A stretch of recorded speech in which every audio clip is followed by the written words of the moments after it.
கவனிங்க, இந்த நாளின் செய்திக்காக ஆண்டவர் என்னோடு கூட உள்ளத்தில் உணர்த்தின ஒரு சில வார்த்தைகளை நான் உங்களுக்கு கற்றுக் கொடுக்க விரும்புகிறேன். இந்த செய்திக்கு ஒரு தலைப்பான வார்த்தையை கொடுக்க வேண்டும் என்றால், தனக்குரியதை இழந்து போன 7 நபர்கள், தனக்குரியதை இழந்து போன, கர்த்தர் கொடுத்த ஆசீர்வாதங்களை இழந்து போன 7 நபர்கள் என்று கூட சொல்லலாம். தனக்கு கடவுள் கொடுத்த மேன்மையை அல்லது ஆசீர்வாதத்தை இழந்து போன 7 நபர்களை குறித்து வேகமாக நாம் படிக்க போகிறோம். இதுக்கு ஆதார வசனங்களாக நாம் வாசிக்க போகிற வசனங்கள் 1 கொரிந்தியர் புஸ்தகம் 9ஆம் அதிகாரம் 24வது வசனம். பந்தயசாலையில் ஓடுகிறவர்கள் எல்லாரும் ஓடுவார்கள், ஆகிலும் ஒருவனே பந்தயத்தை பெறுவான் என்று அறியீர்களா? நீங்கள் பெற்றுக்கொள்ளத்தக்கதாக ஓடுங்கள். நீங்கள் பெற்றுக்கொள்ளத்தக்கதாக ஓடுங்கள். அதை அண்டர்லைன் பண்ணுங்க. நீங்கள் பெற்றுக்கொள்ளத்தக்கதாக ஓடுங்கள். நாம் ஓடுகிற ஓட்டம், கவனிங்க, இந்த வாழ்க்கை, இந்த ஆயுசு நாட்கள் ஒரு எண்டு முடிய போகுது. அந்த எண்டுக்கு பேர் மரணம்னு சொல்லலாம். அதுக்கு பிற்பாடு புது வாழ்க்கை தொடங்க போகிறது. அதுக்கு பேர் தான் நித்திய ஜீவன். அது தேவன் இந்த பூமிக்குரிய ஜீவியத்திலே 3வது நாள் மரித்து 3வது நாள் உயிரோடு கூட எழுந்தார் அல்லவா? அப்போ எழுந்த பொழுது எப்படி மகிமையான சரீரம் இருந்ததோ அது போல ஒரு மகிமையான சரீரத்தை நமக்கு கொடுக்க போகிறார். அதை குறித்து தான் இங்கே பவுல் சொல்லுகிறார், உங்கள் வாழ்க்கை ஒரு ஓட்ட பந்தயத்துக்கு அடையாளமாக இருக்கிறது. ஓடுகிற எவனும், பந்தய சாலையில் ஓடுகிற எவனும் அதை பெற்றுக்கொள்ளத்தக்கதாக ஓடுகிறான். ஆகவே நீங்கள் ஓடும்போது கூட ஜாக்கிரதையாய் ஓடுங்கள். கடைசி முடிவில் நீங்கள் பெற்றுக்கொள்ள வேண்டும். நம்முடைய அப்பா சொல்லணும், உண்மையும் உத்தமுடைய என் மகளே மகனே என் சந்தோஷத்துக்குள்ள பிரவேசி என்று சொல்லணும். அக்கிரம செய்யக்காரனே அக்கிரம செய்யக்காரியே என்னை விட்டு அகன்று போ என்று சொல்லக்கூடாது. புரியுதுங்களா? ஆகவே பெற்றுக்கொள்ளத்தக்கதாய் ஓட வேண்டும். இன்னொரு வசனத்தையும் வாசிப்போம். வெளிப்படுத்தின விசேஷம் 16ஆம் அதிகாரம் 15வது வசனம். இதோ திருடனை போல வருகிறேன், தன் மானம் காணப்படத்தக்கதாக நிர்வாணமாய் நடவாதபடிக்கு விழித்துக்கொண்டு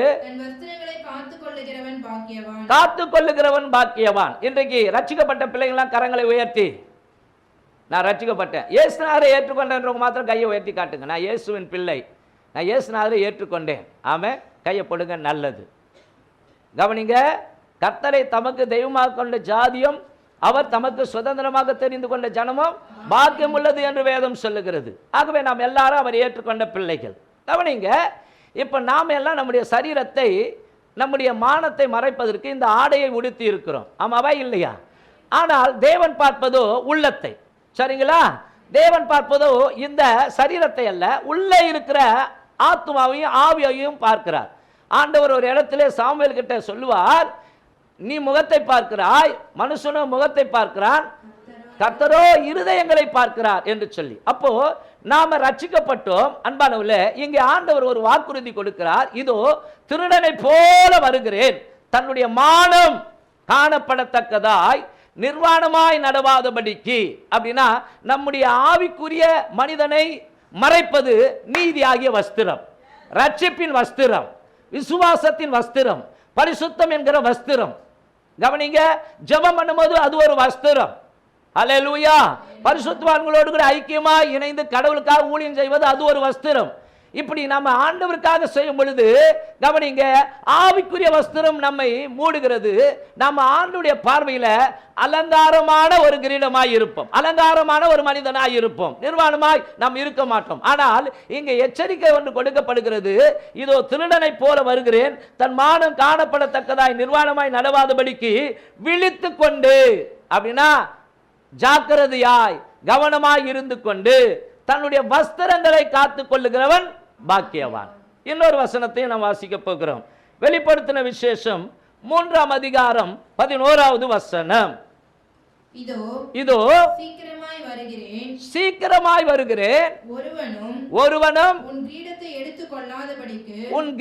எடுத்துக் கொள்ளாதபடிக்கு உனக்குள்ளதை பற்றிக் கொண்டிரு. இதை பிலதெல்பியா சபைக்கு ஆண்டவர் சொல்லுகிறார். இதோ சீக்கிரமாய் வரப்போகிறேன். ஆண்டவர் நிச்சயமாய் வரப்போகிறேன் என்று சொன்னவர் அவர் வரத்தான் போகிறார். ஆமென். கடைசி காலங்களிலே வாழ்ந்து கொண்டிருக்கிறோம் அன்பானவர்களே. இன்னைக்கு இயேசு கிறிஸ்துவின் வருகையை குறித்து உணர்வே இல்லாமல் கண்டதை காட்சி, கொண்டதை கோலம், மனம் போல வாழ்க்கை, பணத்தை சம்பாதி, ஆஸ்திகளை சம்பாதி, அதை செய்யலாம் இதை செய்யலாம் அப்படின்னு தான் ஓடிக்கொண்டிருக்கிறார்கள். ஆனால் ஆதி அப்போஸ்தலர்கள் காலங்களில் வாழ்ந்த விசுவாசிகள் அன்றைக்கே விசுவாசித்தார்கள் இயேசு கிறிஸ்து வருகை இருக்கும் என்று சொல்லி. இன்றைக்கும் இயேசுவின் வருகையை எதிர்பார்த்து காத்து கொண்டிருக்கிற ஒரு கூட்டம் இருக்கத்தான் செய்கிறது. அன்றைக்கு எலியா சோர்ந்து போனான். ஆண்டவரே, நான் மாத்திரம் தான் வைராக்கியமா வாழ்ந்து இங்க இப்ப பாருங்க எசபேலுக்கு பயந்து ஓடிக்கொண்டிருக்கிறேன்னு சொல்லி. ஆனா அந்த எலியாவை பார்த்து கர்த்தர் சொன்னார், எலியாவே, உன்னை போலவே பாகாலுக்கு முன்பாக முழங்கால் படியிடாத 7000 பேரை வைத்திருக்கிறேன். நாம தான் நினைக்கிறோம் கிறிஸ்துவுக்காக வைராக்கியமா. இல்ல, நம்மை விட பயங்கர வைராக்கியமா வாழ்ந்து கொண்டிருக்கிற பிள்ளைகளை ஆண்டவர் இந்த தேசத்தில் வைத்திருக்கிறார். அவர்களுக்காக கரங்களை தட்டி நாம் தேவனை மகிமைப்படுத்துவோம். இங்க சொல்றாரு, உன் கிரீடத்தை, ஒருவனும் உன் கிரீடத்தை எடுத்துக்கொள்ளாதபடிக்கு உனக்கு கொடுத்ததை, உனக்கு உள்ளதை பற்றி கொண்டிரு. கர்த்தர் நம் ஒவ்வொருவருக்கும் கிருபையை கொடுத்திருக்கிறார். அதை இழந்து போய்விடக் கூடாது. நம் ஒவ்வொருவருக்கும் மேன்மையான ஆசீர்வாதத்தை கொடுத்திருக்கிறார். அதை இழந்து போய்விடக் கூடாது.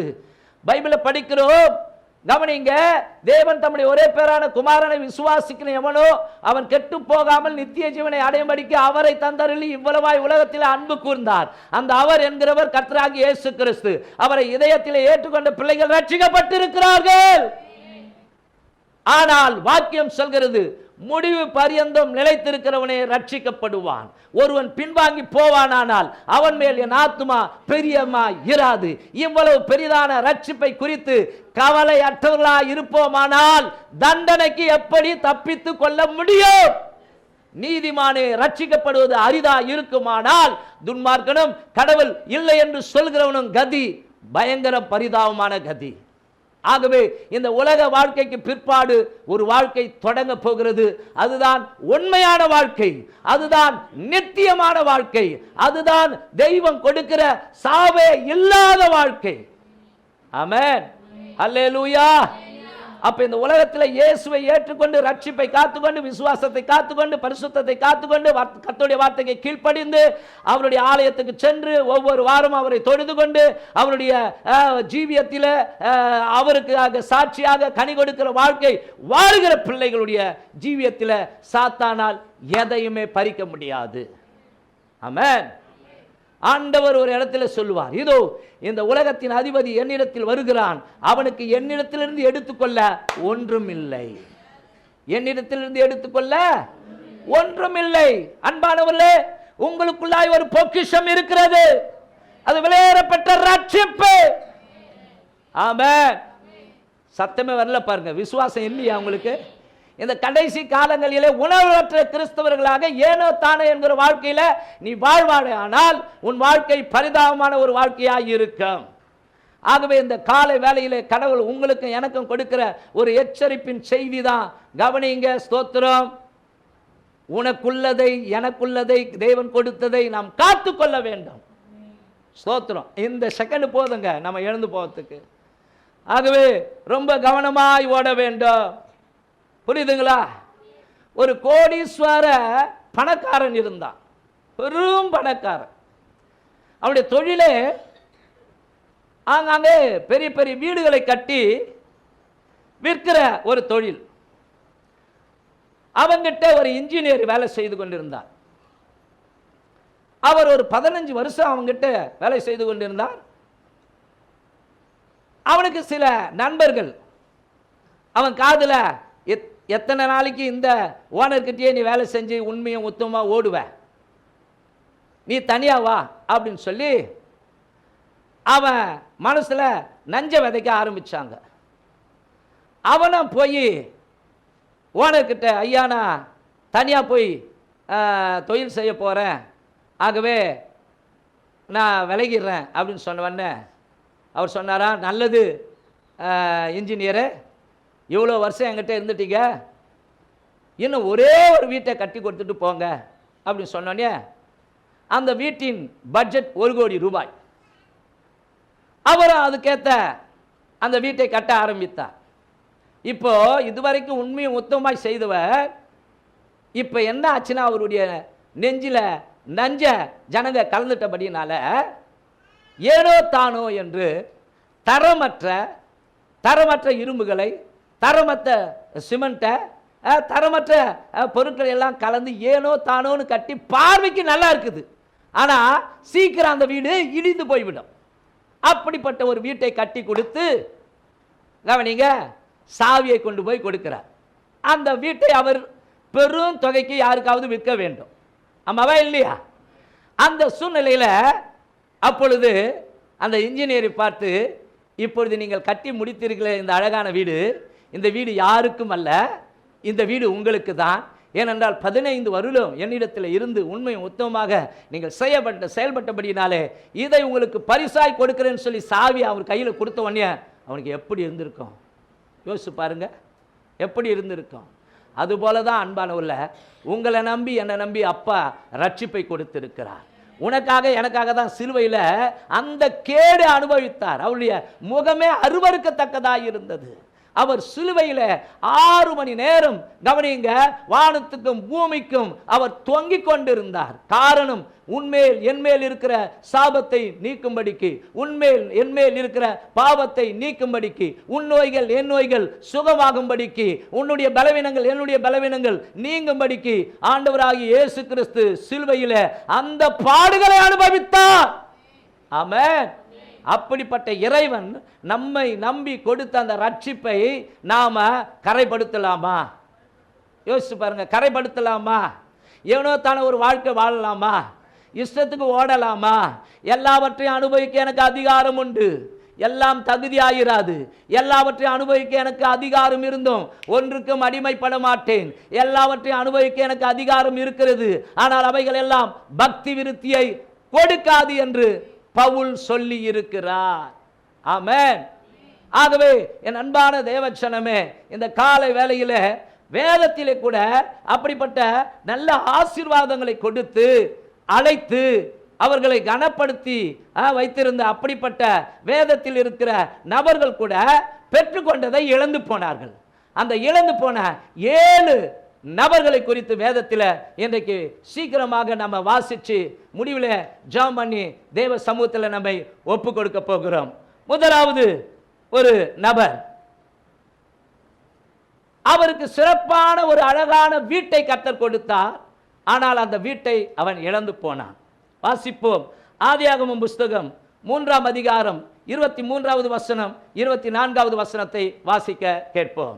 அவன் எடுக்கப்பட்ட மண்ணை, அதாவது ஆதாம் எடுக்கப்பட்ட மண்ணை பண்படுத்த தேவனாகிய கர்த்தர் அவனை ஏதேன் தோட்டத்திலிருந்து அனுப்பிவிட்டார். கவனிக்கணும், அண்டர்லைன் பண்ணுங்க. அவர் மனுஷனை துரத்திவிட்டு ஜீவ விருட்சத்துக்கு போகும் வழியை காவல் செய்ய ஏதேன் தோட்டத்திற்கு கிழக்கே கேருபீன்களையும் வைத்தார். முதலாவது, ஏதேன் என்னும் வீட்டை இழந்த ஆதாம். ஒரு மேன்மை, ஒரு அற்புதம், ஒரு ஆசீர்வாதம், சாவே இல்லாத ஒரு வாழ்க்கை, அவர்கள் மூலமாக பலுகி பெருக வேண்டும் ஜனங்கள். இப்படிப்பட்ட ஒரு வாழ்க்கையை தான் ஆதாமுக்கு யாவாலுக்கும் கர்த்தர் கொடுத்தார். ஆனால் அதை ரொம்ப ஒரு மேன்மையா நினைச்சிருந்தான்.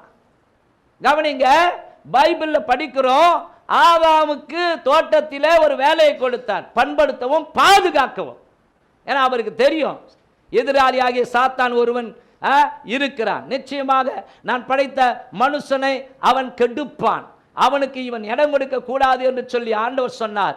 ஆதாமே, நீ இந்த தோட்டத்தில் இருக்கிற பழங்களை எல்லாம் சாப்பிடலாம், ஆனால் ஒரு மரத்தின் பழத்தை சாப்பிடக்கூடாதபடிக்கு அந்த விருட்சத்தின் கனியை நான் விலக்கி வைக்கிறேன், அதை நீ சாப்பிடக்கூடாது, நீ அதை சாப்பிடும் நாளிலே சாகவே சாவாய் சொன்னாரா இல்லைங்களாங்க?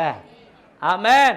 ஆனால் யோசித்து பாருங்கள் அன்பானவர்களே, அருமையான ஒரு வாழ்க்கையை மனுஷனுக்கும் மனுஷிக்கும் அந்த முதல் மனுஷனுக்கும் முதல் மனுஷிக்கும் கொடுத்த தெய்வம், கவனிங்க, எவ்வளவு அலட்சியமா இருந்திருப்பார்களானால், கவனிங்க, எவ்வளவு அசால்ட்டா இருந்திருப்பார்களானால், தோட்டத்திலே சாத்தான் புகுந்து அந்த பாம்பு கிட்ட பேசி பாம்புக்குள்ள புகுந்து பாம்பு அவர்களை வஞ்சித்து அந்த பழத்தை சாப்பிட்டதின் விளைவு, கவனிங்க, அவர்கள் பாவம் செய்து தேவனுடைய மகிமையை இழந்து போனார்கள். அவர்கள் பாவம் செய்து மரணத்தை பெற்றுக்கொண்டார்கள். பைபிள் சொல்கிறது பாவத்தின் சம்பளம் மரணம்.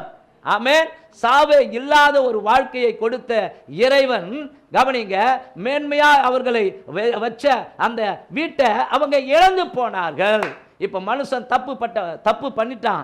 ஆகவே மறுபடியும் அவன் ஜீவ விருட்சத்தின் கனியை புசித்து சாப்பிடாதபடிக்கு அவனை ஆண்டவர் என்ன பண்ணாரு? துரத்தி விட்டு ஜீவ விருட்சத்துக்கு போகும் வழியை காவல் செய்தாராம். அல்லேலூயா. பைபிள் சொல்கிறது, அங்கே ஏதேன் தோட்டத்துக்கு கிழக்கே கேருபீன்களையும் வீசிக்கொண்டிருக்கிற சுடரொளி பட்டயத்தையும் தேவன் வைத்தார். அப்போ காரணம், கவனிங்க, பாவம். பாவம் செய்கிற ஆத்துமா சாகவே சாகும் அப்படின்னு சொல்லப்பட்டிருக்கிறது. நீங்களும் நானும் யார் வேணாலும் ஏமாத்திடலாம், ஆனா மேல ஒருத்தர் பார்த்து கொண்டு இருக்கிறார். உன் தேவனாய கர்த்தர் உன்னை ரட்சிக்க உன் சத்துருக்களை உனக்கு ஒப்புக் கொடுக்க உன் பாளையத்தில் உலாவி கொண்டிருக்கிறார். அவர் உன்னிடத்தில் அசுசியான காரியத்தை கண்டு உன்னை விட்டு போய்விடாதபடிக்கு உன் பாளையம் சுத்தமாயிருக்க கடவது. ஆமென். 1 தெசலோனிக்கேயர் புஸ்தகம்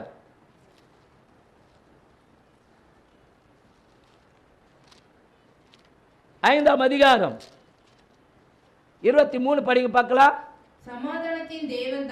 சமாதானத்தின் தேவன் தாமே உங்களை முற்றிலும் பரிசுத்தமாக்குவாராக. உங்கள் ஆவி ஆத்துமா சரீரம் முழுவதும். உங்கள் ஆவி பரிசுத்தமாய் இருக்க வேண்டும், உங்கள் ஆத்துமா பரிசுத்தமாய் இருக்க வேண்டும், உங்கள் சரீரம் பரிசுத்தமாய் இருக்க வேண்டும். இங்க சொல்லுகிறார், ஆவி ஆத்துமா சரீரம் முழுவதும். நம்முடைய கர்த்தராகிய இயேசு கிறிஸ்து நடு வானத்திலே வரும்போது குற்றமற்றதா இருக்கும்படி காக்கப்படுவதாக. அல்லேலூயா. சும்மா வாங்க, இந்த வார்த்தையெல்லாம் எழுதி வச்சிருக்கிறாரு பரிசுத்த ஆவியானவர். கிறிஸ்துவ வாழ்க்கை ஏதோ ஜாலியா இருந்துட்டு போறதுக்கா, வெந்ததை துண்ணுட்டு விதி வந்தா செத்து போலான்ற அந்த வாழ்க்கையா? இல்ல, நம்ம எல்லாரும் ஒரு நாள் வரும் கணக்கு கொடுக்க வேண்டும்.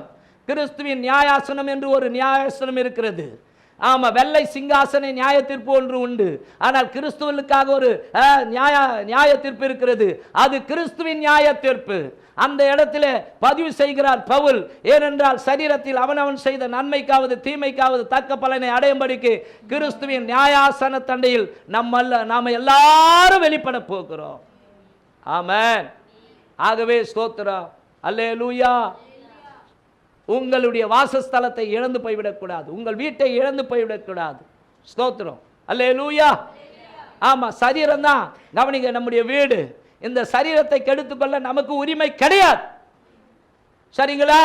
ஆத்துமாவை கரைப்படுத்த நமக்கு உரிமை கிடையாது. எல்லாமே அவர் சொத்து.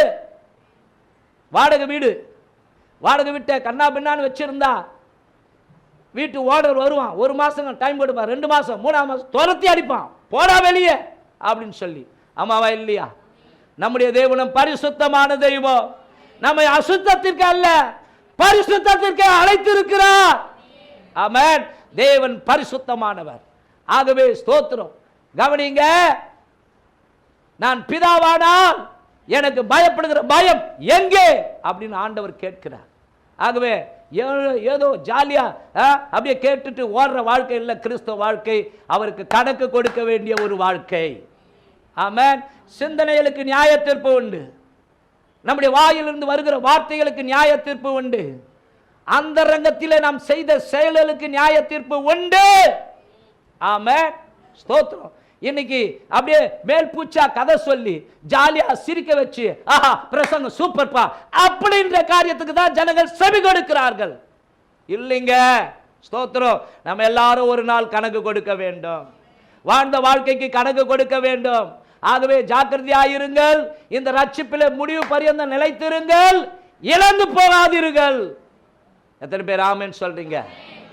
ஆகவே ஏதேன் என்கிற வீட்டை இழந்த ஆதாம். இரண்டாவது ஒருவன் ஆஸ்தியை இழந்தான் அல்லது ஆசீர்வாதத்தை இழந்தான். அவன் பெயர் ஏசா. வாசிப்போம் எபிரேயர் புஸ்தகம் 12ஆம் அதிகாரம் 15வது வசனம், 16வது வசனம், 17வது வசனம். ஒருவனும் தேவனுடைய கிருபையை இழந்து போகாதபடிக்கும் யாதொரு கசப்பான வேர் முளைத்தெழும்பி கலக்கம் உண்டாகுகிறதினால் அநேகர் தீட்டுப்படாதபடிக்கும் ஒருவனும் வேசி கள்ளனாகவும் ஒருவேளை போஜனத்துக்காக. கவனிங்க, ஒருவனும் வேசி கள்ளன். வேசினா யோசிச்சு பாருங்க, விபச்சாரம் பண்றவன். கள்ளனா திருட்டுத்தனம் பண்றவன். ஒருவனும் வேசி கள்ளனாகவும் ஒருவேளை போஜனத்துக்காக, ஒருவேளை சாப்பாட்டுக்காக தன்னுடைய சேஷ்டபுத்திர பாகத்தை விற்று போட்ட ஏசாவை போல சீர்கெட்டவனாகவும். அண்டர்லைன் பண்ணுங்க, இப்படி செய்யறவன் சீர்கெட்டவன். ஆமா, ஏசாவை போல சீர்கெட்டவனாகவும் இராதபடிக்கு எச்சரிக்கையாயிருங்கள். அப்புறம் பாருங்க அவன் நிலைமைய. ஏனென்றால் பிற்பாடு ஆசீர்வாதத்தை சுதந்தரித்துக் கொள்ள விரும்பியோ ஆகாதவன் என்று தள்ளப்பட்டதை அறிவீர்கள். அவன் கண்ணீர் விட்டு கவலையோட தேடியும் மறுபடியும் புதுப்பிப்பது கூடாத காரியம். ஆமென். யோசித்து பாருங்கள் அன்புக்குரிய தேவச்சனமே, சேஷ்டபுத்திர வாக்கியம் எவ்வளோ மேன்மையானது. பசி வந்து அதுக்காக வித்துடுவியா நீ? பசி வந்துடுச்சு, பசி வந்துடுச்சு, ஏதோ ஒரு பசி. அது காவ பசியோ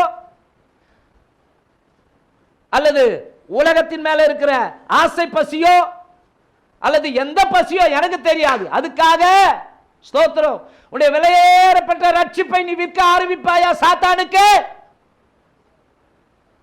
உன்னுடைய விலையேறப்பட்ட பரிசுத்தத்தை, இத்தனை நாள் காத்து கொண்டு வந்த பரிசுத்தத்தை ஒரு நொடி பொழுதுல அசால்ட்டா நினைச்சிருவியா நீ? பைபிள் சொல்கிறது, கவனிங்க, யாக்கோபு பயத்தங்கூழ் காய்ச்சி கொண்டு இருக்கிறான். இவன் வேட்டையாடிட்டு வரும் பொழுது அப்போ என்ன நடக்குது சம்பாஷணை என்றால், இவனுக்கு அப்படியே பசி ஓவராயிடுச்சு, பசி உயிரை கொல்லுது. ஆகவே யாக்கோபு கிட்ட கேட்கிறான். கேட்ட உடனே யாக்கோபு சொல்றான், அப்படின்னா அப்பா சொத்தை பங்கிடும் பொழுது சேஷ்டபுத்திரமாகணும் மேன்மையான சொத்தை உனக்கு தான் கொடுக்க போறாரு. ஆகவே அதை நீ எனக்கு வித்து போடு. சி, அது எனக்கு இன்னத்துக்கு, நான் சாவ போறேன். எவ்வளவு அலட்சியம் பாருங்க, எவ்வளவு அசட்டத்தனம் பாருங்க. கிறிஸ்துவ ஜீவியம் அலட்சியமா இருப்போமானால் யோசித்து பாருங்க, அவன் ஈஸியா நம்மளை அடிச்சிடுவான். ஹல்லேலூயா, ஆமென். எந்த பக்கமா அவனுக்கு வாசலை திறக்க கூடாது, கண்கள் திறக்க கூடாது சாத்தானுக்கு, செவிகள் திறந்து வச்சிருக்க கூடாது, நாவு திறந்து வச்சிருக்க கூடாது. ஆமா, எல்லா சைடும் அவனுக்கு பூட்டப்பட்டு இருக்க வேண்டும். இயேசுநாதர் போல நாமளும் சொல்ல கற்றுக்கொள்ள வேண்டும். புலிக்கு பிறந்தது பூனையா மாறுமா? மாறாது இல்லையா? அவர் யூத ராஜ சிங்கனா, அவருடைய வித்தினாலே ஜனிப்பித்த நீங்களும் நானும் அவருடைய சிங்க குட்டிகள். அவர் சொன்ன மாதிரி நம்ம சொல்லணும் இல்லையா? இதோ உலகத்தின் அதிபதி என்னிடத்தில் வருகிறான், அந்த யூத ராஜ சிங்கத்துக்கு பிறந்த சிங்கக்குட்டி ஆகிய என்னிடத்தில் அவனுக்கு ஒன்றுமில்லை. அல்லேலூயா, ஆமென். இக்கட்டான நிலைமை வந்தா, கஷ்டமான நிலைமை வந்தா, போர் அடிக்கிற நிலைமை வந்தா, பிரச்சனை வருகிற நிலைமை வந்தா, எந்த நிலைமை வருதோ அங்கதாங்க நம்முடைய ஆண்டவரை கௌரவப்படுத்த வேண்டும். அல்லேலூயா.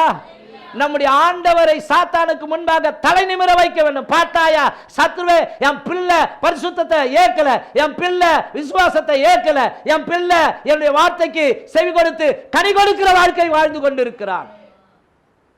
ஆமென். ஒருவேளை கொஞ்ச நேர இச்சைகளுக்காக நீ கிறிஸ்தவனா? இல்லைங்க நான் கிறிஸ்தவன் கிடையாதுங்க, எனக்கு இந்துன்னு சர்டிஃபிகேட் கொடுங்க. வாங்குறாங்களா இல்லையா? ஆமென். யோசிச்சு பாருங்க. ஒருவேளை கூழுக்காக அப்படின்னு சொல்லப்பட்டிருக்கு. ஒரே ஒரு வேளை சாப்பாடு போஜனத்துக்காக அவன் மேன்மையான ஆசீர்வாதத்தையே விட்டு போட்டான். ஸ்தோத்திரம். நீங்க ஆண்டவருக்கு கொடுக்க வேண்டியதை கொடுக்காம யாராருக்கோ நேரத்தை கொடுத்து இன்றைக்கு தேவனை நீங்கள் துக்கப்படுத்திக் கொண்டிருக்கிறீர்கள். சபையே மனம் திரும்பு, தேவ ஜனமே மனம் திரும்பு. ஆண்டவர் வரப்போகிறார். உனக்குள்ளதை ஒருவனும் பறித்து கொள்ளாதபடிக்கு நீ அதை காத்துக்கொள். அப்படி காத்துக்கொள்வாயானால் நீ அவருக்கு முன்பாக, இந்த வார்த்தையை பயன்படுத்த விரும்புகிறேன், கெத்தாக நிற்பாய். இல்லைன்னா தலை குனிஞ்சுதான். ஸ்தோத்திரம். நீயே நானும் சொல்லணும், ஐயோ ஆண்டவரே, இந்த ஒலியில வாசம் பண்ண நான் தகுதி இல்லாதவன், ஆகவே சாத்தானுடைய கூட்டத்துக்கு ஆயத்தம் பண்ணி வைத்திருக்கிற ஆக்கினையிலேயே நான் போயிடுறேன்ற அளவுக்கு அதுவே நம்மளை தள்ளி போயிடும், இழுத்து போயிடுவான். அல்லேலூயா. அப்போ கவனிங்க, மென்மையான சேஸ்திரபுத்திர பாக்கியம் என்கிற அந்த ஆசீர்வாதத்தை இழந்தார்கள். உலக ஆசீர்வாதத்திற்காக, மண்ணுக்காக, மாணிக்கமாகிய இயேசுவை நீ இழந்து போய்விடாதே. மரண பரியந்தம் அவருக்கு உண்மையா இரு. நீதிமொழிகள் 28:20 சொல்லி இருக்கிறது சும்மாவா வசனம்? உண்மையுள்ள மனுஷன் பரிபூர்ண ஆசீர்வாதங்களை பெறுவான். ஆமென். அல்லேலூயா. புரியுதுங்களா? ஆகவே ஆஸ்தியை இழந்த ஏசா. இன்னொரு மனுஷனை குறித்து வேதம் சொல்லுகிறது, நீ கொண்டு போவாய், நீ அனுபவிப்பாய் என்று சொன்ன அந்த மனுஷன் தேசத்தை அனுபவிக்க முடியாதபடிக்கே அவன் மரணத்தை அனுபவித்தான். அந்த மனிதனுடைய பெயர் மோசே. தேசத்தை இழந்த மோசே. வாசிக்கலாம். உபாகமம் புஸ்தகம் 32 அதிகாரம் 52 வசனம். நான் இஸ்ரவேல் புத்திரருக்கு கொடுக்க போகிற எதிரே இருக்கிற தேசத்தை நீ பார்ப்பாய், ஆனாலும் அதற்குள் நீ பிரவேசிப்பதில்லை என்றார். பாருங்க, ஆனாலப்பட்ட மோசேக்கு நேர்ந்த கதி. மோசே தேவனை முகமுகமாய் கண்டவன் தான். சொப்பனங்கள் மூலமாய் ஆண்டவர் பேசவில்லை, பிரத்யட்சமாய் மோசேக்கு முன்பாக பேசுகிறார். மோசேக்கு தான் சொன்னார், நான் இருக்கிறவராகவே இருக்கிறேன் என்கிற நாமத்தை. சர்வ வல்லமையுள்ள தேவன் சொல்றாரு, நான் இருக்கிறவராகவே இருக்கிறேன். நான் இருக்கிறேன்பா, நான் தான். நான் உன்னுடைய முற்பிதாக்களின் தேவன், ஆபிரகாமின் தேவன், ஈசாக்கின் தேவன், யாக்கோபின் தேவன். இப்படிலாம் சம்பாஷணை நடக்கிறது. ஆண்டவர் சொல்றார், மோசே, என் ஜனங்கள் இஸ்ரவேலிலே அடிமைப்பட்டு கொண்டிருக்கிறார்கள். அவர்களுடைய வாழ்க்கையே வேதனை நிறைந்த ஒரு வாழ்க்கையா இருக்கிறது. அவர்களுடைய பெருமூச்சை நான் கேட்டேன், அவர்களுடைய ஜபத்தை கேட்டேன். ஆகவே உன்னை அனுப்புகிறேன். அவர்களை விடுதலையாக்கி நான் உங்களுக்கு கொடுக்கிற பாலும் தேனும் ஓடுகிற தேசத்திலே அவர்களை கொண்டு போ. சொன்னாரா இல்லையாங்க? சொன்னாரா இல்லையா? மோசே, அந்த மோசேவை குறித்து வேதம் சொல்லுகிறது, கர்த்தர் இவ்விதமாய் சொன்னார் என்று. மோசே என் வீட்டில் எங்கும் உண்மை உள்ளவன். மோசே என் வீட்டில் எங்கும். ஆனா மோசேக்கு நேர்ந்த கதியை பார்த்தீங்களா? இன்னைக்கு நிறைய பேர் நினைச்சிட்டாங்க அவர் மன்னிப்பதில் வல்லல். அவர் பாட்டு பாடுகிறோம் இல்லையா, மன்னிப்பதில் வல்லல் அவர். கவனிங்க, இயேசுவை ஏற்றுக்கொள்வதற்கு முன்பாக நீங்கள் எந்த தவறுகள் செய்திருந்தாலும் மன்னிக்கப்படும். ஆனால் இயேசுவை ஏற்றுக்கொண்ட பிற்பாடு நீங்கள் செய்கிற, நான் செய்கிற ஒவ்வொரு பாவத்துக்கும் கர்த்தர் கணக்கு வைத்திருக்கிறார். அதுதான் கிறிஸ்துவின் நியாயாசனம். அங்கே நிற்க வேண்டிய ஒரு நாள் வருகிறது. புரியுதுங்களா? அப்போ தேசத்தை போய் சுதந்தரிக்க வேண்டிய, அனுபவிக்க வேண்டிய மோசையை பார்த்து ஆண்டவர் சொல்லுகிறார், நீ தேசத்தை பார்ப்பாய், ஆனாலும் அதற்குள் பிரவேசிப்பது இல்லை. காரணம் ஏங்க? ஒரு சின்ன என்ன ஒரு மனம் பதறி அவர் செய்த காரியம். அவர் மனம் பதறி செய்த ஒரு காரியம் என்னன்னா, கவனிங்க, என்னாகமம் புஸ்தகத்தில் படிக்கும் பொழுது அந்த காரியங்கள் வருகிறது. என்னாகமம் புஸ்தகம் 20ஆம் அதிகாரம், என்னாகமம் புஸ்தகம் 20ஆம் அதிகாரத்தில் 8வது வசனத்தை கொஞ்சம் வாசிங்க. நீ கோலை எடுத்துக்கொண்டு நீயும் உன் சகோதரனாகிய ஆரானும் சபையாரை கூடி வர செய்து அவர்கள் கண்களுக்கு முன்னே கன்மலையை பார்த்து பேசுங்கள். அண்டர்லைன் பண்ணுங்க, என்ன சொன்னார் ஆண்டவர்? கன்மலையை பார்த்து பேசுங்கள். ஏன்னா கவனிங்க, இந்த ஜனங்கள் இவங்க சீன் வனாந்தரத்தில் வந்துடுறாங்க. அங்க குடிக்கிறதுக்கு தண்ணி இல்லை. ஆகவே எல்லா ஜனங்களும் மோசையும் ஆரோனையும் போட்டு பிக்கிறாங்க. மோசே, எங்களுக்கு தண்ணி இல்லை, எங்க மிருகஜீவன்களுக்கு தண்ணி இல்லை, நாங்க இந்த வனாந்தரத்தில் செத்து போவா, எங்களை கூட்டி வந்தா, ஐயோ நாங்க எகிப்துல நல்ல தண்ணியை குடிச்சோமே, இப்படி இப்படி போட்டு அப்படியே போறாண்டா எப்படி இருக்கும்? இப்ப நீங்க கூட என்ன பாஸ்டர் எனக்கு அது தொல்லை இந்த தொல்லை செத்துலாமானுக்குது எல்லாரும் சொன்னா நான் என்னங்க பண்ண முடியும்? ஏசப்பான்னு ஏசப்பா நோக்கி தான் கதற முடியும். ஒரு பேச்சுக்கு சொல்றேன், கொஞ்சம் யோசிச்சு பாருங்களேன். எல்லாருமே முறையிடுறாங்க, ஐயா எங்களுக்கு தண்ணி இல்லையா, எப்படியாவது நம்ம எல்லாரும் ஜெபம் பண்ணி தண்ணி வருவதற்கு உண்டான வழியை நம்ம பெற்றுக்கொள்வோம் அப்படின்னு சொல்லியிருந்தா கூட பரவாயில்ல. எங்களை சாவடிக்கு இந்த இடத்துக்கு கொண்டு வந்த மோசே, அந்த ஜனங்களுக்கு வேதம் சொல்லுகிறது கலகக்காரர்கள், முரட்டாட்டம் பண்ணுகிறவர்கள், தேவ வார்த்தைக்கு செவி கொடுக்காத ஜனங்க. எவ்வளவு அற்புதத்தை பார்த்துட்டு வந்தீங்க. செங்கடலையே பிளந்தாரு. உங்களுக்கு அறிவில்லை அப்படி உங்களை சொல்லல, அந்த இஸ்ரவேல் ஜனங்களை செங்கடலை பிளந்தாரு, அது வழியா தானே வந்தீங்க. அப்படிப்பட்ட மாபெரும் தெய்வம் உங்களுக்கு வாக்கு கொடுத்திருக்கிறார். பகலிலே மேகஸ்தம்பமாகவும் இரவிலே அக்னி ஸ்தம்பமாகவும் உங்களை நடத்துவேன், என் சமூகம் உனக்கு முன்பாக செல்லும், நான் வனாந்தரத்தில் வழியை உண்டாக்குவேன், அவாந்தர வெளியில ஆறுகளை உண்டாக்குவேன், என்னால செய்யக்கூடாத அதிசயமான காரியம் ஒன்று உண்டோ என்று கேள்வி கேட்ட தெய்வம் சொல்றாரு. அப்படிப்பட்ட தெய்வத்தை ஆராதிக்கிற, அவரை பின்பற்றி நடந்து கொண்டு வருகிற உங்களுக்கு ஏன் விசுவாசம் இல்லாம போச்சு? ஆமென். ஆகவே அங்க வாக்குவாதம். அப்ப கர்த்தர்கிட்ட முறையிட்ட வேண்டிய கர்த்தர் சொல்றார், உன் கோலை எடுத்துக்கொண்டு போய் நீ கன்மலையை பார்த்து, சபையாருக்கு முன்பாக ஜனங்களுக்கு முன்பாக கன்மலையை பார்த்து பேசுங்கள். அப்பொழுது அது தன்னிடத்தில் உள்ள தண்ணீரை கொடுக்கும். இப்படி நீ அவர்களுக்கு கன்மலையிலிருந்து தண்ணீர் புறப்பட பண்ணி சபையாருக்கும் அவர்கள் மிருகங்களுக்கும் குடிக்க கொடுப்பாய் என்றார். அப்பொழுது மோசே தனக்கு கர்த்தர் கட்டளையிட்டபடியே கர்த்தருடைய சந்நிதியில் இருந்த கோலை எடுத்தான். மோசேயும் ஆரோனும் சபையாரை கன்மலைக்கு முன்பாக கூடி வர செய்தார்கள். அப்பொழுது மோசே அவர்களை நோக்கி கலகக்காரரே, இப்ப அவருக்கு ஒரு விதமான எரிச்சல் வந்துடுச்சு, ஒரு கோபம் எந்த அளவுக்கு கொண்டு போகுது பாருங்க. அவருக்கு ஒரு டிப்ரெஷன் தான். எவ்வளவு உண்மையை உத்தமா நடத்தி கொண்டு வருகிற இந்த ஜனங்க, அதாவது என்ன வைராக்கியம், ஆண்டவரை விசுவாசிக்காம ஆண்டவருடைய அற்புதங்களை பார்த்து இப்படி பண்ணுதுங்களேன்னு சொல்லி என்ன பண்றான்னா, அவருக்கு வந்த ஒரு எரிச்சல், அதை கூட கடவுள் விரும்பல. அல்லேலூயா. அவன் கணக்கு கொடுக்கணும். ஆமென். உனக்கு நான் என்ன சொன்னேன்? கண்மலை பார்த்து பேசுன்னு தான் சொன்னேன். புரியுதுங்களா இல்லையா? அப்போ அந்த ஜனங்கள் கொடுத்த அந்த ஓவர் பிரஷர், பிரச்சனை, அவங்க கொடுத்த அழுத்தம், அவரு வேணுமென்னெல்லாம் செய்யல, அவங்க மேல இருந்த கோபத்துல. சில பேர் பார்த்தீங்கன்னா என்ன பண்ணுவாங்க தெரியுமா? இப்போ சிஸ்டர் மேல கோபம்னா தூக்கி அப்படி எறிவாங்க கண்ணாடிய. யாரை அடிக்கிற நீ? அந்த லேடியை தான் அடிக்க போற நீ. ஆனா எதை தூக்கி எறிகிற? எதை தூக்கி? புருஷன் மேல காண்டுன்னா என்ன பண்ணுவோம் நாங்க? தூக்கி டமான்னு போடுவோம். எதை போடுவோம்? பாத்திரத்தை. அந்த சமையல் டமால் டிமில் டிமில் அப்படி சத்தம் கேட்டாலே புதுசாக நம்ம போறோன்னு வச்சுக்கலாம், புரிஞ்சுக்கணும். ஓ, புருஷன் பண்ணாடிக்குள்ள ஏதோ சண்டை சச்சரவு. ஏன்? ஹல்லேலூயா. ஆமென்.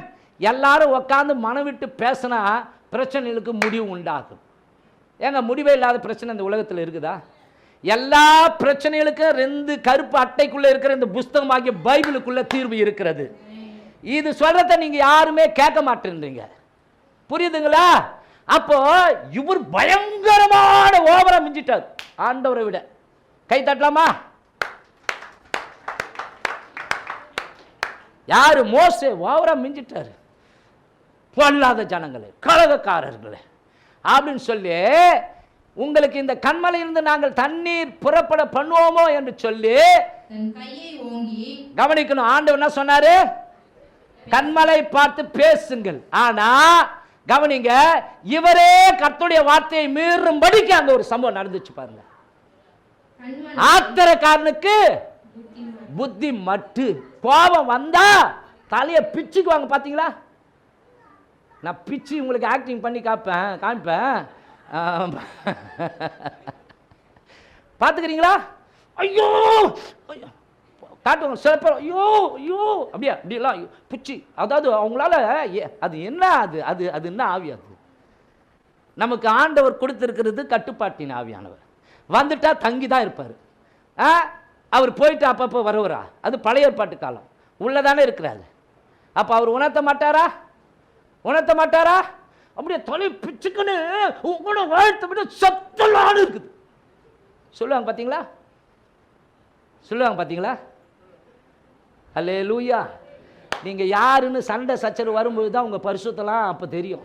அப்போ உட்காந்து சிங்காசனம் போட்டு சிரிச்சுன்னு இருப்பான். பாருங்க ஆண்டவரை உங்கள் ஜோடிகளை, பாருங்க ஆண்டவரை உங்கள் பிள்ளைகளை. அல்லேலூயா. கொஞ்சத்தில் உண்மை இல்லாமல் இருந்தால் உன்னை நம்பி ஆண்டவர் எப்படி அநேகத்துக்கு அதிகாரியாய் வைப்பார். யோசிச்சு பாருங்க. ஹல்லேலூயா.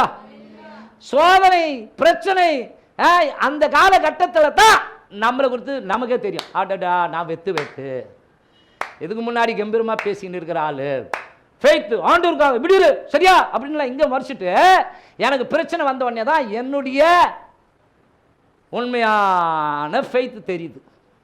புரியுதுங்களா? அப்ப அங்க என்ன பண்ணாரு அவரு? மோசே ஒரு தாரம் கூட இல்ல, அப்படின்னா எவ்வளவு கோபம் இருக்கும் ஜனங்க மேல. ஓங்கி டமால் அடிச்சவனே. ஆனா கர்த்தர் அற்புதம் செஞ்சிட்டார். ஆமென். உடனே தண்ணீர் ஏராளமாய் புறப்பட்டது. சபையார் குடித்தார்கள், அவர்கள் மிருகங்களும். பின்பு கர்த்தர் மோசேயையும் ஆரோனையும் நோக்கி கேட்கிறாரு, இஸ்ரவேலின் பரிசுத்தமான தெய்வம் நானு, அவங்க கண்களுக்கு முன்பாக, இஸ்ரவேல் ஜனங்களின் கண்களுக்கு முன்பாக என்னை பரிசுத்தம் பண்ணும்படி நான் என்ன சொன்னனோ அதை செய்யாமல் போனபடியினால் இந்த சபையாருக்கு நீங்கள் அவர்களை கொண்டு போவதில்லை. யார் தெரியுமா கொண்டு போனாங்க? யோசுவா தான் கொண்டு போனார். ஹல்லேலூயா. அப்போ மோசேய ஆரோனை விட பயங்கர பர்ஃபெக்டா. நம்ம மோசேய ஆரோனை விட பெரிய ஆளா? ஆனானா ஒன்று சொல்லிடுவோம், இது கிருபையின் காலம். ஆனானா என்ன சொல்லுது? இது கிருபையின் காலம். இப்படியே ஏமாத்திக்க, உன்னையே ஏமாத்திக்கின்னு இருக்கு. இப்படியே நம்மளே ஏமாத்திக்கிறோம், பிசாசுக்கும் ஆமாஞ்சாமி போட்டுக்கிறோம். இல்லை, ஸ்தோத்திரம். கவனிங்க, எனக்கு ஒரு கண்ணு நல்ல கண்ணா இருந்தா போதும், இன்னொரு கண்ணு நல்ல கண்ணா இருந்தா போதும். ஒத்துக்குவோமா? ரெண்டு கண்ணும் நல்ல கண்ணா இருக்கணும். ஆமாவா இல்லையா? எனக்கு பழைய ஏற்பாடு வேண்டாம், புதிய ஏற்பாடு தான் வேணும். புதிய ஏற்பாடு இன்னும் அதிகமாக சொல்லுது, ஒரு ஸ்திரியை நீ இச்சையோடு பார்த்தாலே பண்ணிட்ட. ஹல்லேலூயா. புரியுதுங்களா? அப்ப பாருங்க, ஒரு சின்ன தவறு தான், அதுவும் ஜனங்க மேல இருந்த கோபத்துல என் பேச்ச நீ எப்படிடா கேட்காம போலாம்?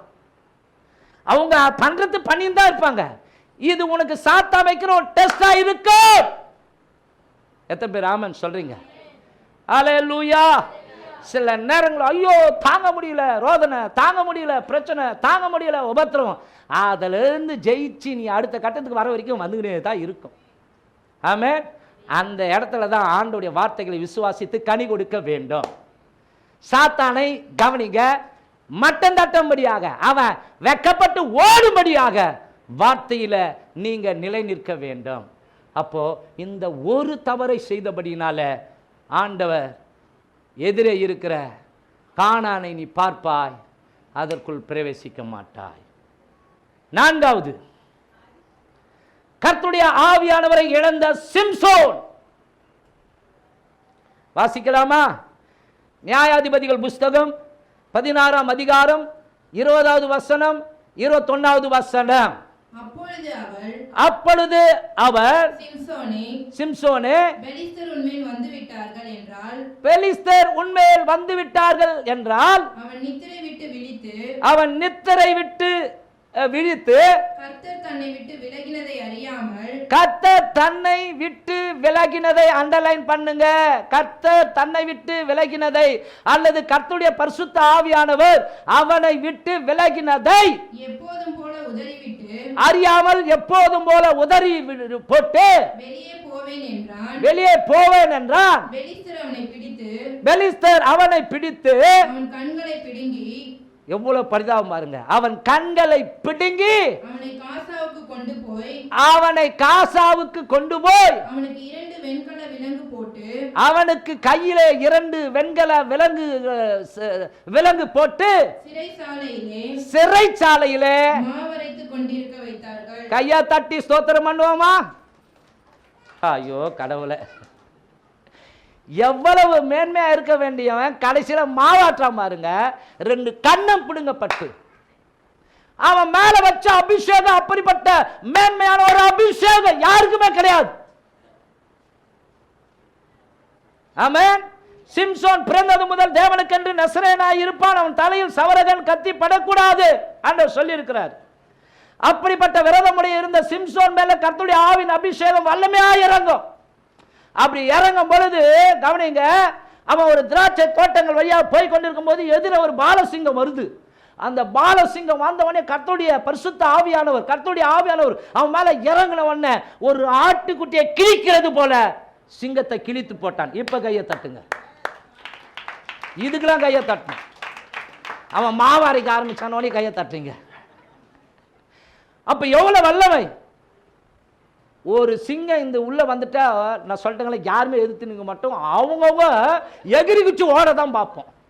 அப்ப எங்கிருந்து அவ்வளவு வல்லமை அவனுக்கு? எங்கிருந்து அவ்வளவு தைரியம்? கர்த்தருடைய பரிசுத்த ஆவியானவர் இறங்கின உடனே சிங்கத்தை கூட ஆட்டுக்குட்டியை புச்சி வாயை கிழிக்கிறது போல கிழித்து போட்டானா. யாருங்க?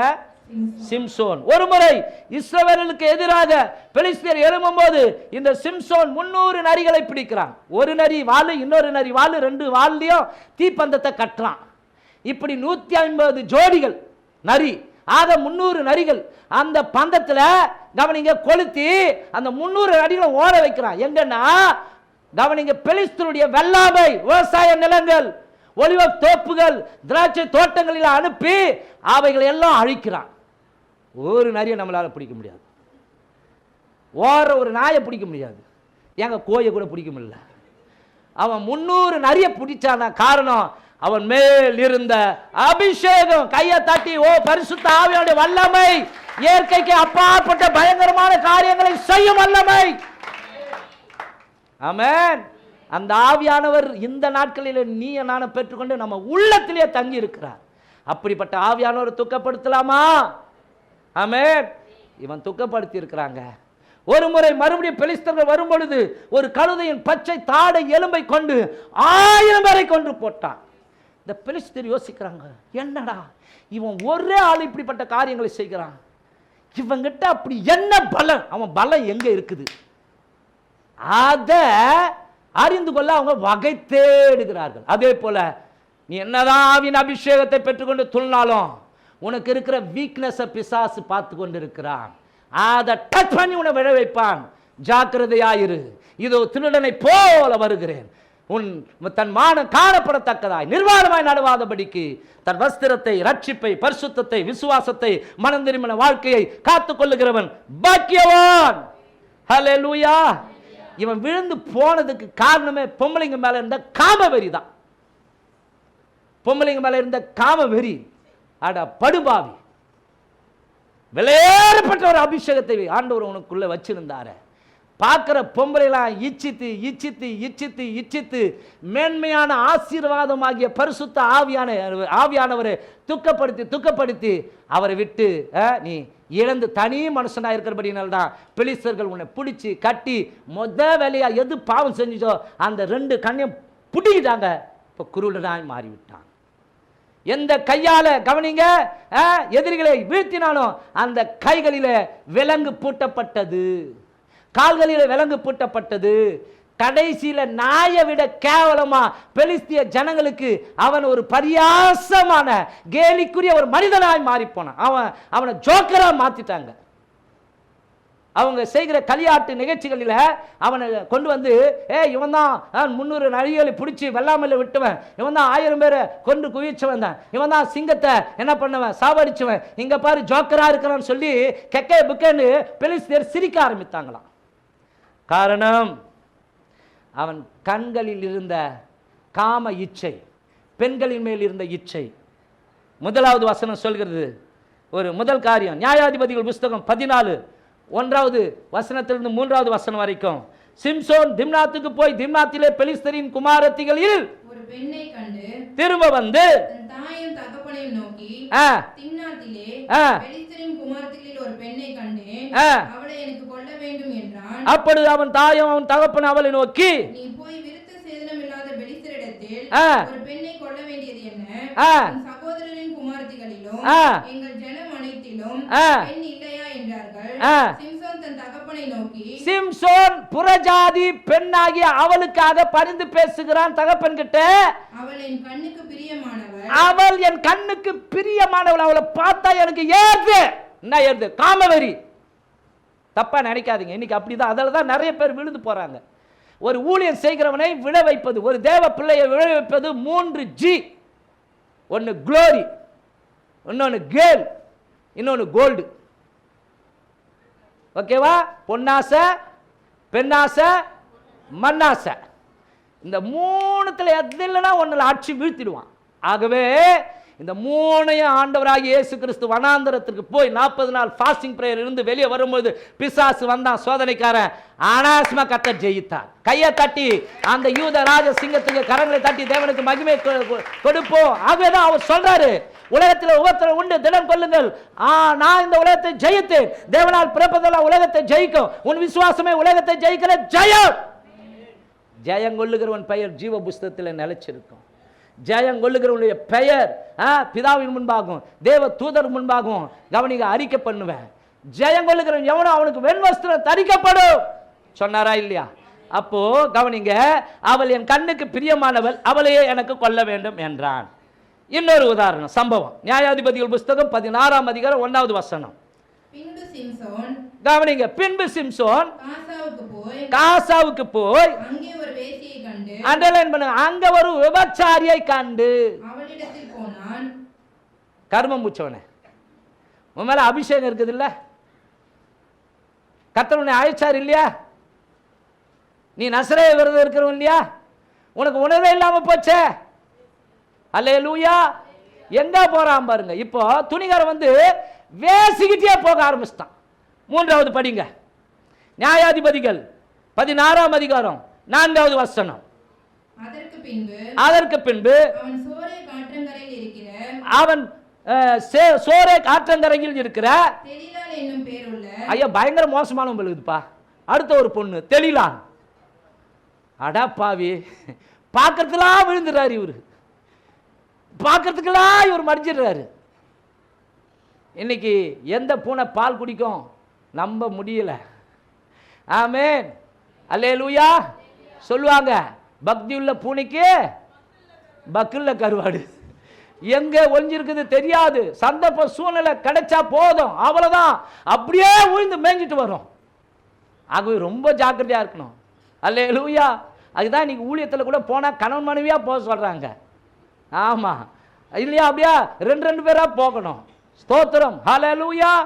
இன்னைக்கு உலகத்தில் யாரையுமே நம்ப முடியாது. பொல்லாத உலகத்தில் வாழ்ந்து கொண்டிருக்கிறோம். ஜாக்கிரதை, ஜாக்கிரதை. இதோ திருடனை போல வருகிறேன், தன் மானம் காணப்படத்தக்கதாய் நிர்வாணமாய் நடவாதபடிக்கு தன் வஸ்திரங்களை காத்து கொள்ளுகிறவன் பாக்கியவான். அப்போ கவனிங்க, அந்த ஸ்திரியோட என்ன பண்ணான்? தெளிலாளோடு கூட உனக்கு ஏன்டா ஸ்நேகம்? உலகத்தோடு உனக்கு என்ன ஸ்நேகம்? உலகம் தேவனுக்கு விரோதமான பகை. அல்லேலூயா. ஒருத்தன் கிறிஸ்துவுக்குள் இருந்தால் அவன் புது சிருஷ்டியாயிருக்கிறான். கிறிஸ்துவின் உடையவர்கள் தங்கள் மாம்சத்தையோ அதன் ஆசை ஈச்சைகளையும் சிலுவையிலே அறைந்திருக்கிறார்கள். அல்லேலூயா. புரியுதுங்களா? எத்தனை பொண்ணு பைபிளில் சொல்லப்பட்டிருக்கிறது. பைபிளில் சொன்ன பொண்ணுங்க வரைக்கும் இது வரைக்கும் அதுக்கு எழுதப்படாத பெண்கள் இருக்குமோ என்னமோ தெரியாது, அது கடவுளுக்கே வெளிச்சம். அப்போ கவனிங்க, அவ பார்த்து கொஞ்சறான், அப்படியே நடிக்கிறா, வேசி கொஞ்சுவாதான் நீ கொடுக்குற பணத்துக்கு.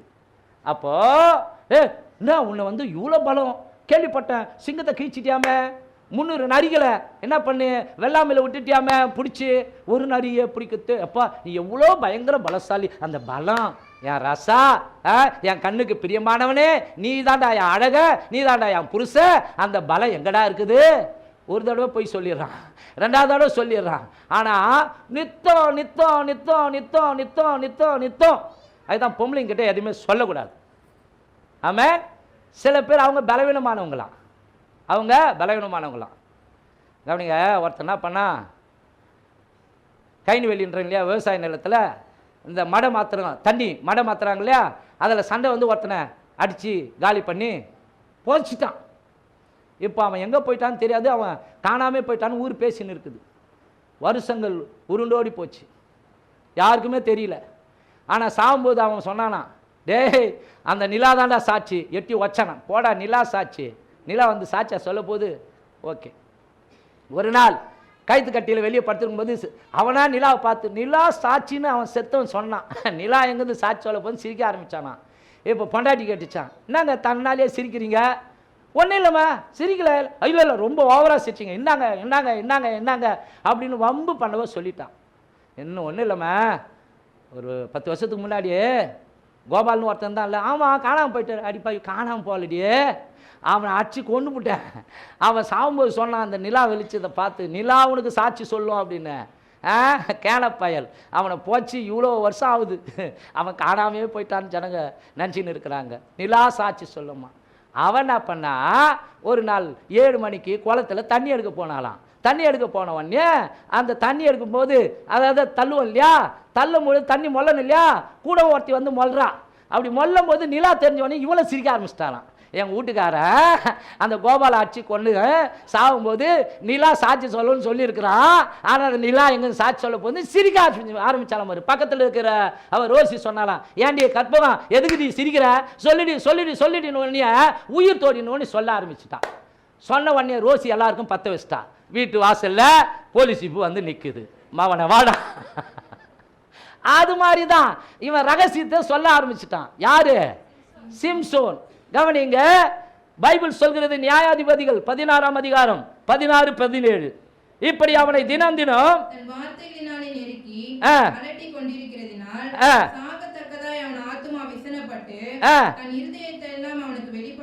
வெளிப்படுத்தி அவன் சொல்றான், இதுவரைக்கும் என் முடி எடுக்கப்படவில்லை, பிறந்ததிலிருந்து இந்த நாள் வரைக்கும் முடி எடுக்கப்படவில்லை, ஆகவே என் பலம் முடியல தான் இருக்குது, நான் தேவனுக்காக நசரேய விரதம் இருக்கிறவன். அந்த ரகசியத்தை சொல்லிவிட்டான் படுபாவி. படிமா. நான் என் தாயின் கர்ப்பத்தில் பிறந்தது முதல் தேவனுக்கென்று நசரேயனானவன், என் தலை சிரைக்கப்பட்டால் என் பலம் என்னை விட்டு போம், அதனாலே நான் பலியச்சமாகி மற்ற எல்லா மனுஷரைப் போலும் ஆவேன் என்று அவளிடத்தில் சொன்னான். அதே மாதிரி பெலிஸ்தர்கள் கவனிங்க, மறுபடியும் அவன் கயிறை கட்டி கவனிங்க, அவனை பலமா கட்டி நல்லா அயர்ந்து தூங்கி இருக்கும்போது அவனை மொட்டை அடிச்சுட்டாங்க. இப்ப பெலிஸ்தர் வந்து பிடிக்கும் பொழுது சொல்றா தெளிலால், சிம்சோனே பெலிஸ்தர் உண்மையில வந்து விடுகிறார்கள், தான் பலம் என்கிட்டே இருக்குதுன்னு சொல்லி அவன் அந்த ஜனங்களை தூக்கி விசிறி அடிக்கலாம்னு சொல்லி அவன் பண்ணும் பொழுது ஒண்ணுமே பண்ண முடியல. ஏன்னா பரிசுத்த ஆவியானவர் அவனை விட்டு விலகி போனார். அல்லேலூயா. சில பேருக்குள்ள இருக்கிற பரிசுத்த ஆவியானவர் விட்டு விலகி போனாலும் இவங்க தக்கப்புக்குன்னு ஒரு பாஷையை பேசின்னு இருப்பாங்க. இவங்களுக்கு பத்தி இருக்கிற மாதிரி இருக்கும், சில்லுன்னு இருக்கிற மாதிரி இருக்கும். பரிசுத்த ஆவியானவர் உள்ளுக்குள்ள இருந்தா முதலாவது வெளிப்படுவதே கனி உள்ள வாழ்க்கை, சாட்சி வெளிப்படும். பைபிளை படிக்கிறோம் இல்லையா, பரிசுத்த ஆவி உங்களுக்கு வரும்போது நீங்கள் பலனடைந்து யூதேயாவிலும் எருசலேமிலும் சமாரியாவிலும் பூமியின் கடைசி பரியந்தம் அவர் முத வந்தாலே பாவத்தை குறித்து கண்டித்து உணர்த்துவார். அல்லேலூயா. சாட்சியுள்ள வாழ்க்கை வாழ்வார், சாட்சியுள்ள வாழ்க்கை வாழ செய்வார். ஆகவே அன்பானவர்களே, கவனிங்க, நீங்க ஒரு நாளும் மீட்கப்படும் நாளுக்கு என்று முத்திரையாக பெற்ற பரிசுத்த ஆவியை துக்கப்படுத்தாதிருங்கள். ஆவியானவரை அவிழ்த்து போடாதிருங்கள். ஆமென். பரிசுத்த ஆவியின் அபிஷேகம் இருந்தால் தான் நீங்களும் நானும் மோட்சத்துக்குள்ள போக முடியும். பரிசுத்த ஆவியினுடைய அபிஷேகம் தான் எக்கால சத்தம் தொனிக்கும் பொழுது அந்த சத்தத்தை கேட்கும்படிக்கு நம்முடைய செவிகளிலே அந்த சத்தம் தொனிக்கும். ஐந்தாவது காரியம், ராஜ்யபாரத்தை இழந்த சவுல். 1 சாமுவேல் புஸ்தகம் 13ஆம் அதிகாரம் 8வது வசனம்.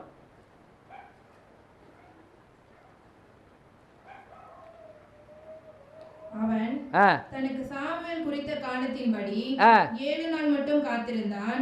சாமுவேல் கில்காலுக்கு வரவில்லை. ஜனங்கள் அவனை விட்டு சிதறி போனார்கள். 12வது வசனம். கில்காலில் பெலிஸ்தர் எனக்கு விரோதமாய் வந்து விடுவார்கள் என்றும் நான் இன்னும் கர்த்தருடைய சமூகத்தை நோக்கி விண்ணப்பம் பண்ணவில்லை என்றும் எண்ணி துணிந்து சர்வாங்க தகன பலியை செலுத்தினேன் என்றான். குறிச்சிங்க, எண்ணி துணிந்து செய்யக்கூடாததை ஆசாரியர் செய்ய வேண்டியதை இவன் செய்ய ஆரம்பிச்சான். எண்ணி துணிந்து என்ன பண்றான்? சர்வாங்க தகன பலியை செலுத்தினான் என்றான். இப்பொழுது வாசியுங்கள் 14வது வசனம். இப்போதோ உன்னுடைய ராஜ்யபாரம் நிலை நிற்காது. சாமுவேல் சொல்றாரு, உன்னுடைய ராஜ்யபாரம் உன்னை விட்டு இழந்து போயிடும். இனி இஸ்ரவேல் தேசத்துக்கு நீ ராஜாவா இராதபடிக்கு கர்த்தர் உன்னை தள்ளினார். ஈசாயின் மகனாகிய தாவீதை கர்த்தர் தெரிந்து கொண்டார். அப்படி அவங்கிட்ட சொல்ல, ஆனா அவருக்கு தெரியும், கர்த்தர் சொல்லிட்டார். இதோ இஸ்ரவேல் மேல ராஜாவாக சவுல் இருப்பதற்கு என் மனசு துக்கப்படுகிறது, வேதனைப்படுகிறது. அவனை தள்ளினேன். ஆகவே ஈசாயின் குமாரனாகிய தாவீது என் இருதயத்துக்கு ஏற்றவன், அவனை இஸ்ரவேல் மேல் நீ ராஜாவாக அபிஷேகம் பண்ணு சொல்லி கர்த்தர் சாமுவேலை அனுப்பினார். ஆமாவா இல்லையா? அப்ப 12வது வசனம் சொல்லுது, இப்போதோ உம்முடைய ராஜ்யபாரம் நிலை நிற்காது. கர்த்தர் தம்முடைய இருதயத்திற்கு ஏற்ற ஒரு மனுஷனை தமக்கு தேடி அவனை கட்டளையிட்டார். கர்த்தர் உனக்கு விதித்த கட்டளையை கை கொள்ளவில்லையே என்று சொன்னான். ராஜ்ய பாரத்தை அவன் இழந்து போனதுக்கு காரணம் கர்த்தருடைய கட்டளைகளை கை கொள்ளவில்லை. அல்லேலூயா. இன்றைக்கு நீங்களும் நானும் தேவனுடைய கட்டளைகளை கை கொள்ள வேண்டும். கர்த்தர் கொடுத்த கட்டளை, முக்கியமான கட்டளை 10. 4 ஆண்டவருக்கு, கவனிங்க, 6 மனுஷனுக்கு. 4 ஆண்டவருக்கு, என்னை அன்றி உனக்கு வேறு தெய்வங்கள் இருக்கக்கூடாது. 2வது, விக்கிரகங்களை கும்பிடக்கூடாது. 3வது, கர்த்தருடைய நாமத்தை வீணிலே வழங்கக்கூடாது. 4வது, அவருடைய ஓய்வு நாளை ஆசரிப்பாயாக. இந்த நாள்ல ஒன்னை விட்டா கூட ஸ்தோத்திரம். யோசிச்சு பாருங்க, நம்முடைய நிலைமை பரிதாபமாக இருக்கும். முடிவு பரியந்தம் இதெல்லாம் கை கொள்ள வேண்டும். 6 மாசம் கடைபிடிச்சிட்டு 7வது மாசத்திலிருந்து விட்டு பின்வாங்கி போகக்கூடாது. ஆண்டவரே என்னை நம்புங்க, என்னை நம்பி ஆசீர்வதிங்க, என் மரண பரியந்தம் உம்முடைய வார்த்தைகளை நான் கை கொள்ளுவேன். எத்தனை பேர் ஆமென் சொல்ல முடியும்? நான் ஷார்ட்டா முடிக்க போகிறேன். கவனிங்க, அடுத்த பகுதிக்கு, அடுத்த ஒரு காரியத்துக்கு போக போறேன். ராஜ்யத்தை ஆள வேண்டிய இவன் கர்த்தருடைய கட்டளைகளை கை கொள்ளாமல் போனபடினால ராஜ்யபாரம் அவனை விட்டு விலகி போனது. 6வதாக, ஊழியத்தை இழந்த யூதாஸ்.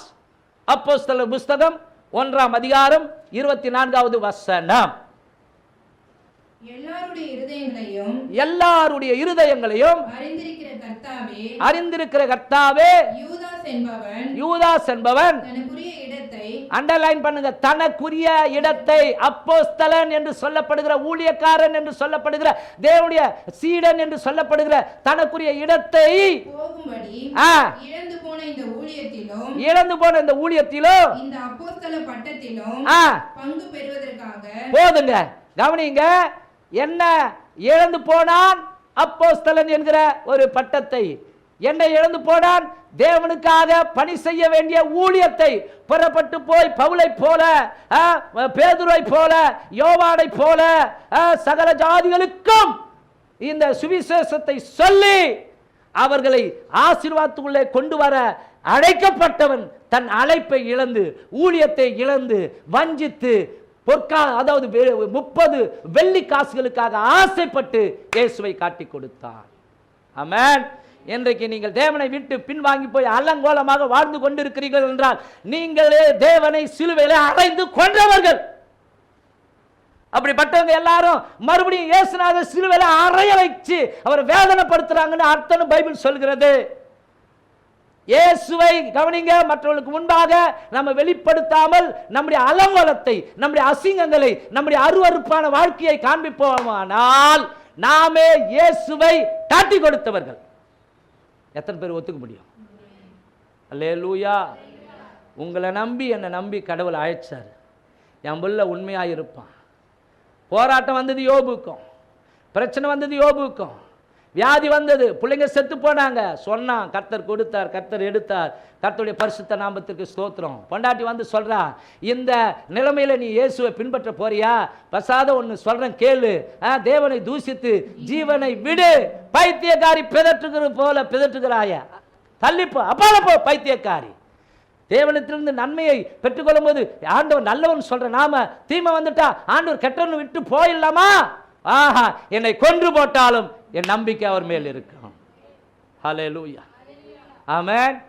அப்போ இந்த இடத்துல 30 வெள்ளிக்காசுக்காக வானத்தையும் பூமியும் படைத்த இயேசு கிறிஸ்துவை ரோம சேவகர்களுக்கு காட்டி கொடுத்தான். ஸ்தோத்திரம். காட்டி கொடுக்கிற ஊழியெல்லாம் செய்யக்கூடாது. ஹல்லேலூயா, ஆமென், ஆமென். நம்ம மூலமா இயேசுநாதரை தான் உலகத்துக்கு காட்டணும். புரியுதுங்களா? கவனிங்க, நம்ம மூலமா சாத்தானை காட்டக்கூடாது. எப்பா இவன் கோயிலுக்கு போய் என்னப்பா பிரயோஜனம், ஏப்பா இவன் கோயிலுக்கு போய் என்னப்பா பிரயோஜனம், அதே பஜாரி வேஷம் தான்பா, புருஷன் சொல்லக்கூடாது. என்ன சொல்றீங்க? அல்லேலூயா. அப்போ ஊழியத்தை இழந்த யூதாஸ், கடைசி காரியம் ஆதி மேன்மையை இழந்த தூதன் சாத்தான், லூசிபர், தூதர்களுக்கு தலைவனாயிருந்த தூதன், அவன் பெயர் லூசிபர். வாசிக்கலாமா? 2 பேதுரு புஸ்தகம் 2ஆம் அதிகாரம் 4வது வசனம். பாவம் செய்த தூதர்களை, அட்டென்ஷன் ப்ளீஸ், நிமிர்ந்து உட்காருங்க, அவங்க படிக்கிறாங்க கேளுங்க. பாவம் செய்த தூதர்களை தேவன் தப்ப விடாமல், யாரையும் இந்த உலகத்தில் தப்ப விட மாட்டார். நீதி உள்ள நியாயாதிபதி, எல்லாருக்கும் நியாயம் செய்வார், கணக்கை வாங்குவார், கணக்கை கேட்பார், கணக்கு கேட்கிறவர் சீக்கிரம் வரப்போறார். எல்லாரும் நம்ம கணக்கு அவர்கிட்ட ஒப்புவிக்க வேண்டும். கவனிங்க, புருஷனுக்கே மறைச்சிடலாம், பொண்டாட்டிக்கும் மறைச்சிடலாம், ஆனா அவர் நிக்க வச்சு கணக்கு கேட்பார், நிக்க வச்சு கேள்வி கேட்பார். அப்போ பாவம் செய்த தூதர்களை தேவன் தப்ப விடாமல் அந்தகார சங்கிலிகளினாலே கட்டி நரகத்திலே தள்ளி நியாய தீர்ப்புக்கு வைக்கப்பட்டவர்களாக, அட்டென்ஷன் ப்ளீஸ், நான் கவனிங்க, அவங்கள நியாய தீர்ப்புக்காக வைக்கப்பட்டவர்களாக ஒப்பு கொடுத்திருக்கிறார் ஆண்டவர். ஆமென். கவனிங்க, நம்மளெல்லாம் கடவுள் உண்டாக்கத்துக்கு முன்னாக ஆண்டவர் பரலோக உயிர்களை, ஆவிகளை, தேவ தூதர்களை உண்டாக்கினார். கவனிக்கிறீங்களா? மனுஷனங்களை உண்டாக்கத்துக்கு முன்னாடி, நம்ம எல்லாம் உண்டாக்கத்துக்கு முன்னாடி ஆண்டவர் உண்டாக்கினது பரலோக உயிர் தான். அவங்களுக்கு பேர் தான் தேவ தூதர்கள். நம்ம மாதிரி அவங்களுக்கு உடம்பு கிடையாது, ஆனா அவங்களும் ஒரு ஆவிக்குரிய மேனியில இருந்தாங்க. சொல்றது புரியுதுங்களா? புரியுதுங்களா? சேராபின்கள் அப்படின்னு உருவாக்கினார், கேராபின்கள் அப்படின்னு உருவாக்கினார். இவங்க எல்லாரையும் ஆண்டவர் ஏன் உண்டாக்கினார்னா அவரை தொழுது கொள்ள. சரிங்களா? அப்போ இந்த கேருபின்கள் அப்படின்ற அந்த தூதர்களை 3 வகையான தூதர்கள். ஒருத்தன் பேரு காபிரியல், நற்செய்தி சொல்ல. இன்னொருத்தன் பேரு மிகாவேல், யுத்தம் செய்ய. ஒருத்தன் பேரு லூசிபர், எல்லாரையும் காப்பாற்றுவதற்காக உருவாக்கப்பட்ட கேரு. இப்போ தேவன் அவனை உருவாக்க அவன் தன் உள்ளத்தில் தேவனை போல எண்ணினான். யோசிச்சு பாருங்க, அவன் உண்டாக்கப்பட்டவன். தேவன் யாராலையும் உண்டாக்கவே முடியாது, அவர் இருக்கிறவராகவே இருக்கிறவர். ஆதியில வார்த்தை இருந்தது, அந்த வார்த்தை தேவனிடத்தில் இருந்தது, அந்த வார்த்தை தேவனாய் இருந்தது. அந்த வார்த்தை தான் கேருப், அந்த வார்த்தை தான் லூசிபரை உருவாக்கியது. தமிழ் பைபிளில் அதிகாலையின் மகனாகிய விடிவெள்ளியே அப்படின்னு சொல்லப்பட்டிருக்கிறது.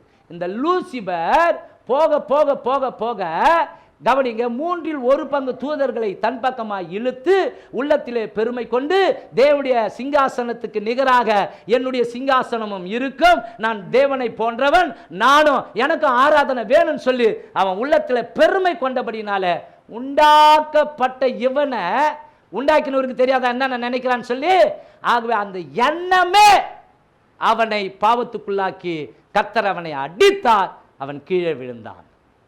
அவனோடு கூட 1/3 தூதர்கள் அவனுடைய ஒத்த சிந்தனையோடு கூட இருந்த அவர்களையும் கர்த்தர் அடித்தார், அவர்கள் கீழே விழுந்து இன்றைக்கு கவனிங்க பேய்களாக, பிசாசுகளாக, அசுத்த ஆவிகளாக அலைந்து கொண்டிருக்கிறார்கள்.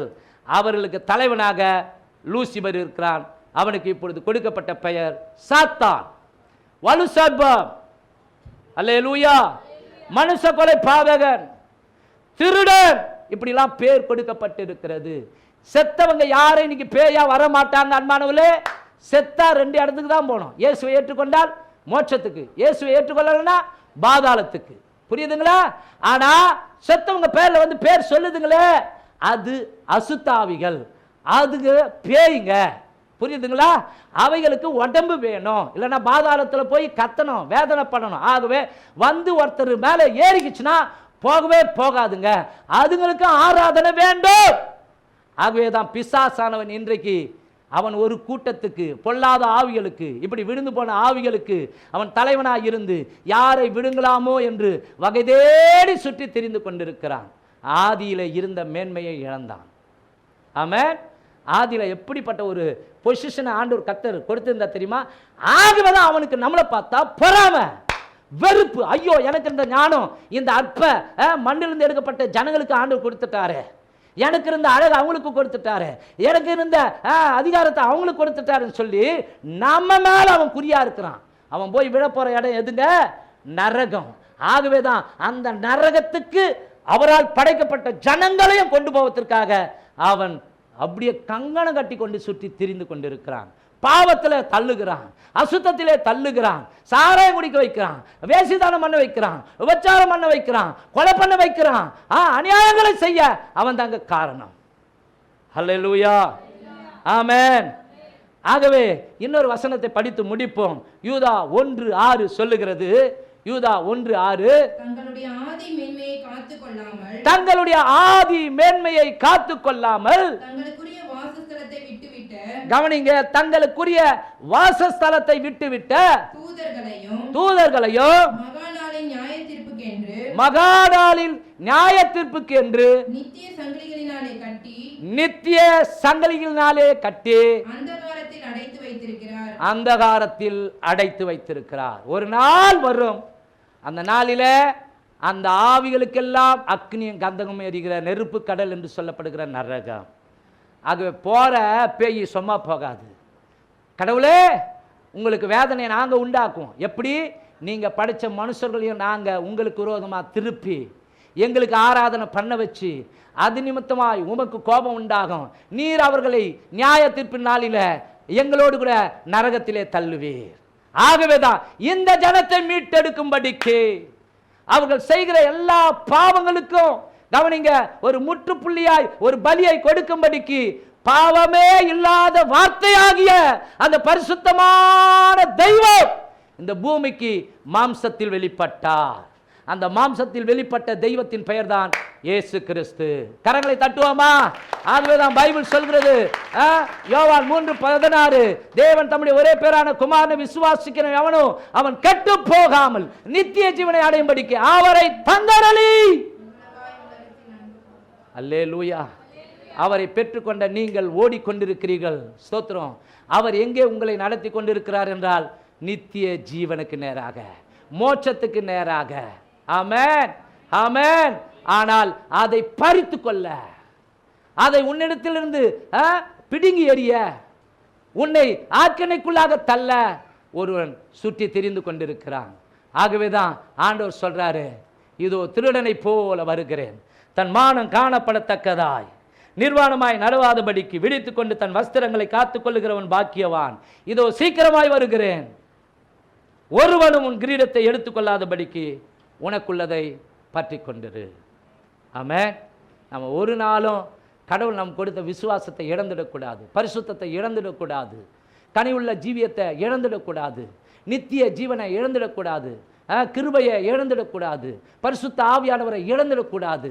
நாம் சபை கூடி வருதல் என்கிற இந்த ஐக்கியத்தில் நிலைத்து நின்று வரப்போகிற ராஜாவுக்கு முன்பாக நாம் பாத்திரவான்களாய் நிற்பதற்கு நம்முடைய ஆவி, ஆத்துமா, சரீரத்தை கரை திரை பிழையற்றதாய் அவருக்கு முன்பாக கொண்டு போய் நிறுத்துவோம். கர்த்தருடைய ஆவியானவர் நமக்கு உதவி செய்வாராக. எத்தனை பேர் ஆமென் சொல்றீங்க? எழுந்து நிற்கலாமா?